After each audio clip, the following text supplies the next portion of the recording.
దేవుడు హల్లెలూయా! దేవుని నామానికి స్తోత్రాలు. మీ అందరికీ నా వందనాలు తెలియజేస్తున్నాను. ఈ దినం కొరకు దేవుడు సిద్ధపరిచినటువంటి మాటలు ప్రియ సహోదరి, సహోదరుడా, ఈ దినమైతే నీకు ఇట్లాగా ఫీలింగ్ ఉందేమో. ఎట్లా అంటే నీకు ప్రార్థన చేయబుద్ధి కావట్లేదు, చర్చ్‌కి వెళ్ళబుద్ధి కావట్లేదు, దేవుడితో టైం స్పెండ్ చేయబుద్ధి కావట్లేదు. కానీ ఆ టైం అంతా నీవు దేవుడితో స్పెండ్ చేయడానికి నీకు టైం ఉండట్లేదు. కానీ బయట రిమైనింగ్ అన్నిట్లో ఇన్వాల్వ్ అయ్యి పనులు చేయడానికి మాత్రం నీకు ఓపిక ఉంటుంది. చర్చ్‌కి వెళ్ళడానికి బద్ధకం వస్తుంది. ప్రార్థన చేయడానికి అబ్బో నేను చేయలేను, టైం ఎందుకు అన్నట్టు నీవు ఆలోచిస్తున్నావేమో. అయితే పరిశుద్ధాత్మ దేవుడు ఈ దినం నీతో మాట్లాడుతున్నారు. యెషయా గ్రంథము 1వ అధ్యాయం 5, 6 వచనాలు మనం చూసుకున్నట్లయితే, నిత్యము తిరుగుబాటు చేయుచు మీరెలా ఇంకనూ కొట్టబడదురు. ప్రతివాడు నడినెత్తినికి వ్యాధి కలిగి ఉన్నాడు. ప్రతివాని గుండె బలహీనమైను. అరికాలు మొదలుకొని తల వరకు స్వస్థత కొంచెమైనను లేదు. ఎక్కడ చూసినను గాయములు, దెబ్బలు, పచ్చి పుండ్లు. అవి పిండబడలేదు, కట్టబడలేదు, తైలముతో మెత్తన చేయబడలేదు. మీ దేశము పాడైపోయెను, మీ పట్టణములు అగ్నిచేత కాలిపోయెను. మీ ఎదుటనే అన్యులు మీ భూమిని తినివేయుచున్నారు. హల్లెలూయా! ఈ మాటలు వినుచున్నటువంటి ప్రియ సహోదరి, సహోదరుడా, ఇక్కడ దేవుడు ఏం తెలియజేస్తున్నారంటే వాక్యంలో నిత్యము తిరుగుబాటు చేస్తున్నారు. ప్రతివాడు నడినెత్తిన వ్యాధి కలిగి ఉన్నాడు. అంటే ఇక్కడ ప్రతి వాని గుండె బలహీనము, హార్ట్ వీక్గా ఉంది, స్వస్థత కొంచెమైనను లేదు, హీలింగ్ లేదు, గాయములు పచ్చిగా ఉన్నాయి, పిండబడలేదు, కట్టబడలేదు, ధైర్యంతో మెత్తన చేయబడలేదు. ఇక్కడైతే మనం చదివేటప్పుడు ఇక్కడ ఎలాగా కనిపిస్తుందంటే మన యొక్క ఫిజికల్గా హార్ట్ వీక్గా ఉంది, దెబ్బ అది పచ్చిగానే ఉంది, తలనంతా రోగాలే ఉన్నాయి అని చెప్పి దేవుడు ఈ యొక్క వాక్యంలో రచించినట్టు మనం చూస్తాము. కానీ ఇక్కడ మనం చూసుకున్నట్లయితే దేవుడు కోపంతో మాట్లాడుతున్నారు.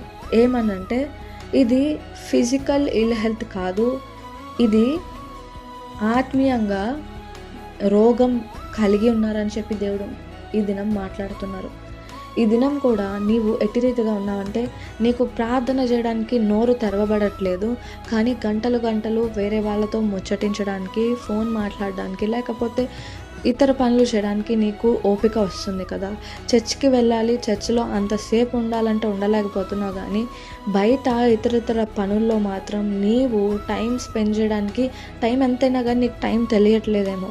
ప్రేయర్ చేయడానికి నీకు ఉజ్జీవం రావట్లేదు, నడిపింపు రావట్లేదు. నేను చేయలేను, నాకొద్దు అని చెప్పి దేవుడికి దూరంగా వెళ్ళిపోయి ఉన్న స్థితిలో నీవు ఉన్నావేమో. అందుకోసమే దేవుడి దినం మాట్లాడుతున్నారు. అది ఫిజికల్ అంటే ఇప్పుడు దేవుడికి దూరంగా ఉన్నగా ఇంటర్నల్గా ఇల్ హెల్త్ అంటే ఆత్మీయంగా నీవు రోగం కలిగి ఉన్నావు కాబట్టే నీవు దేవునికి దూరంగా ఉంటున్నావు. హెల్త్ బాగానే ఉంది, ఓకే, బట్ ఇక్కడ ఫిజికల్గా చెప్తున్నారు కదా, ఫిజికల్గా బాగానే ఉంటాం కదా దేవుడికి దూరంగా ఉన్నా అంటే ఓకే ఉంటావు, బట్ ఇంటర్నల్గా నీకు కుళ్ళు పడుతుంది అని చెప్పి దేవుడు నీతో మాట్లాడుతున్నారు. నీ యొక్క స్పిరిచువాలిటీకి ఇల్నెస్ వచ్చింది, ఆత్మీయకంగా నీవు రోగగ్రస్తులై ఉన్నారు అని చెప్పి దేవుడు మాట్లాడుతున్నారు. ఇప్పుడు దేవునికి దూరంగా వెళ్ళిపోయి ప్రార్థన చేయాల్సినటువంటి టైంలో బయట గడుపుతున్నావు అంటే దేవుడి మీద తిరుగుబాటే కదా, దేవుడిని దూరం పెట్టినట్టే కదా. ఇప్పుడు దేవుడికి దూరం అవుతున్నావు అంటే పాపంకి దగ్గర అవుతున్నావు అనే అర్థం. ఇప్పుడు సాతాను నీకు అట్రాక్షన్స్ అనేవి లోకంలో చాలానే ఉంటాయి. ఆ అట్రాక్షన్స్ని చూపించి ఇక్కడ నీకు హ్యాపీనెస్ దొరుకుద్ది. చర్చికి వెళ్తే ఏముంటుంది, ప్రార్థనలు చేస్తారు, పాటలు పాడతారు, చప్పట్లు కొట్టాలి, అక్కడేముంటుంది అని చెప్పి అపవాది నీకు చెవిలో ఇట్లాగా చెప్తున్నాడేమో, నీ మైండ్లో ఇట్లాగా క్రియేట్ చేస్తున్నాడేమో. క్రియేట్ చేసే టైంలో నువ్వేం చేస్తున్నావు అంటే నీ చెవిని చాలా అసలు అప్పగించేసి ఆ మాటలు విని నువ్వు దేవునికి దూరం అయిపోతున్నావు. దేవునికి దూరం అవడం వల్ల నీవు డిస్టెన్స్ చేసుకోవడం వల్ల నీవు పాపం చేస్తున్నావు. నీవు ప్రార్థన చేయలేకపోతున్నావు, నాకు ప్రార్థన రావట్లేదంటే అది ఆత్మీయంగా నీకు రోగం ఉంది, స్పిరిచువల్ ఇల్ హెల్త్ ఉంది. ఇప్పుడు నువ్వు పాపం చేసావు, దాన్ని ఒప్పుకోకుండా అట్లానే ఏం కాదులే అని చెప్పి వదిలేసి ఉన్నావంటే నీవు స్పిరిచువల్గా రోగగ్రస్తుడై ఉన్నావని చెప్పి దేవుడు ఈ దినం నీతో మాట్లాడుతున్నారు. కానీ నువ్వు తెలుసుకోవాల్సింది ఒకటే, నువ్వు ప్రార్థన చేయడానికి నీకు నోరు తెరవబడట్లేదు, దేవుని సన్నిధికి రావడానికి అడుగు వేయలేకపోతున్నావు, అసలు రావాలనే ఇంట్రెస్ట్ రావట్లేదు అని చెప్పి నీవు అనుకుంటా ఉండొచ్చు. ఏంటి నేను ఎందుకు ఇలా ఉన్నానో నీకు అర్థం కావట్లేదు. కానీ దేవుడు తెలియజేస్తున్నారు, అది స్పిరిచువల్ ఇల్ హెల్త్. నువ్వు అది ఎక్కడ నీకు స్వస్థత అనేది దొరకదు. అది ఎక్కడ స్వస్థత నీకు దొరుకుతుంది అంటే దేవుని సన్నిధిలోనే. దేవుని సన్నిధికి వచ్చి, నేను ఇప్పటి వరకు నీకు దూరంగా ఉన్నానయ్యా, నన్ను క్షమించు, నీవు తప్పులు రహస్యంగా ఎవరికి తెలియకుండా చేసి ఉంటావు, కానీ ఆ తప్పులను నీకు తెలుసు కాబట్టి అవి దేవుడి దగ్గర ఒప్పుకో. ఇంతవరకు నీకు దూరం పెట్టినందుకు క్షమించయ్యా, నీ సన్నిధికి నేను రాకుండా బయటంతా టైం స్పెండ్ చేసి వేస్ట్ చేశానయ్యా, అది వరకు ఆ శక్తి నేను కనపరచలేదయ్యా, దూరంగా ఉన్నందుకు క్షమించమని చెప్పి నీవు ప్రార్థన చేసి పశ్చాత్తాపపడి అడిగినప్పుడు నీకు ఆ యొక్క ఆత్మీయంగా రోగం అనేది స్వస్థత నీకు కలుగుతుంది. ఇప్పుడు అపవాది నీకెందుకు అలాగా ఈజీగా ట్రాప్స్ పెడతాడంటే, ఇప్పుడు నీకు ప్రార్థన చేయడానికి నోరు రావట్లేదు, తెరవబడట్లేదు, చర్చికి వెళ్ళాలంటే లేదంటే అవి చిన్న చిన్నగా అనిపిస్తాయి, కానీ అవి నీకు స్పిరిచువల్ realmలో మనం చూసుకున్నట్లయితే, ఇప్పుడు నువ్వు చర్చ్కి వెళ్ళావంటే దేవునికి నీ యొక్క ఫ్యూచర్ తెలుసు, ప్రజెంట్ తెలుసు, పాస్ట్ తెలుసు. అపవాదికి కూడా స్పిరిచువల్ realmలో నీవు ముందుకు అడుగులు వేస్తూ దేవుడి సన్నిధికి వెళ్తూ దేవుడికి ప్రార్థన చేస్తూ ఆయనకు నచ్చినట్టు నువ్వు మారిపోయావనుకో, వాడి యొక్క పనులు నీ ద్వారా చేయించుకోలేడు. వాడు అందుకని ఏం చేస్తాడంటే, నువ్వు అట్లా ప్రార్థన చేస్తే నువ్వు కార్యం పొందుకుంటా, నువ్వు బ్లెస్డ్గా ఉంటావు. ఎందుకనంటే వాడు బ్లెస్డ్గా లేడు, వాడు తోసివేయబడ్డాడు స్వర్గంలో నుండి. అందుకోసమే వాడికి ఏంటంటే, వాడు పడిపోయిన స్థితిలో ఉన్నాడు కాబట్టి దేవుని పిల్లలు కూడా పడిపోయే స్థితిలో ఉండాలి. నీవు బ్లెస్సింగ్స్ పొందకూడదు, దేవుడికి దగ్గర అవ్వకూడదు, దేవుని బిడ్డగా ఉండకూడదు, దేవుని నుండి దూరం చేయాలని ఫస్ట్ ఆఫ్ ఆల్ చిన్నటి నుండి ఎట్లాగంటే చర్చ్కి వెళ్ళకుండా ఇంట్రెస్ట్ తీసేస్తాడు. తర్వాత ప్రార్థన, తర్వాత బైబిల్, ఆ తర్వాత దేవుడు అనే మాట వెంటనే నీకు అబ్బా అది ఒక బోరింగ్ సబ్జెక్ట్ అలాగా చిన్నగా నీకు మైండ్లో క్రియేట్ చేస్తూ ఉంటాడు. కానీ అవి నువ్వు విని విని విని విని విని అవి ఒక్కసారి ఏం కాదులే ఒక్కసారి అనుకుంటే సరిపోదు, కానీ అది రిపీట్ అవుతూ ఉంటుంది. కానీ దేవుడు నీతో ఈరోజు ఇదే మాట్లాడుతున్నారు. నీవు ఆయన సన్నిధిలోకి వచ్చి నువ్వు ప్రార్థన చేసి నీ చేసినటువంటి ఇగ్నోరెన్స్ని, నెగ్లిజెన్స్ని ఆయన పట్ల కనపరిచిన దాన్ని బట్టి, వ్యతిరేకంగా చేసిన దాన్ని బట్టి నువ్వు క్షమాపణ అడిగినప్పుడు ఆయన నిన్ను స్వస్థపరుస్తారు.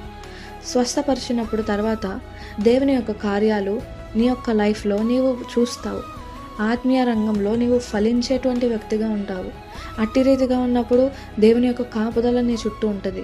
నీవు ఎప్పుడైతే దూరంగా ఉంటావో అపవాదికి దగ్గర అవ్వే అవకాశం అనేది చాలా దగ్గరగా ఉంటుంది.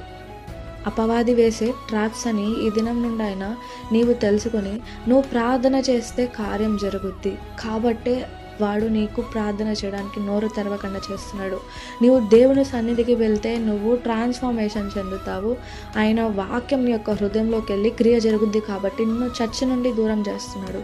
దేవుని యొక్క మాటలు వింటే ఆ యొక్క మాటల వల్ల నీలో ఏదైనా చలనం కలిగి మళ్ళీ దేవుడి దగ్గరికి వెళ్ళిపోతావేమో అని చెప్పి బోరింగ్ టాపిక్ లాగా నీ మైండ్లో క్రియేట్ చేస్తున్నాడు. కానీ హిడెన్ రీజన్ ఏంటంటే, సీక్రెట్ ఏంటంటే, నువ్వు ప్రార్థన చేస్తే దేవుడు వినడానికి సిద్ధంగా ఉన్నారు, ఎమ్మటే సమాధానం ఇవ్వడానికి కూడా సిద్ధంగా ఉన్నారని నీకు తెలియట్లేదు. కానీ స్పిరిచువల్ realmలో మనం చూసుకున్నట్లయితే ప్రేయర్ అనేది ఒక మ్యాజిక్గా పనిచేస్తుంది. నీ ప్రేయర్స్ అనేవి, సమాధానం అనేది నీకు దేవుడు నీవు అడిగినప్పుడే ఇద్దామని రెడీగా ఉంటాడు. కానీ నీవు అది ప్రేయర్ చేయడం ఆపేసావనుకో ఏమైద్ది, ఆ బ్లెస్సింగ్ నీకు దూరం అయిపోద్ది కదా. వాడిలాగా నిన్ను కూడా మార్చాలని చెప్పి అపవాది ప్రయత్నిస్తున్నాడు. అందుకోసమే ఈ దినం నీకు ఇట్లాగా ఫీలింగ్స్ కలుగుతున్నాయి. కానీ దేవుడు ఈ దినం నీతో మాట్లాడుతుంటారు కదా.